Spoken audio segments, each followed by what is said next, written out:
করছিস, কবে টাকা দিবে? ভাই তুমি আজকের দিনের সময় দাও ভাই, তুমি আজকের দিনটা সময় দিল। তুমি আর কি 30,000 টাকা দিতে পারো? আমার কাছে এখন টাকা নেই, তুই এখন সর চোখের সামনে দে। চ, হ্যাঁ তো সব ভিখারি। আমরা সমাজ করি বলে কেউ দেখে না।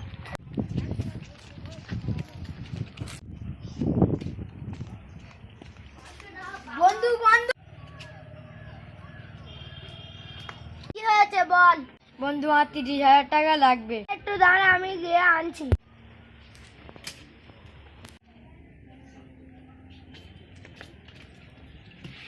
এই নে টাকা।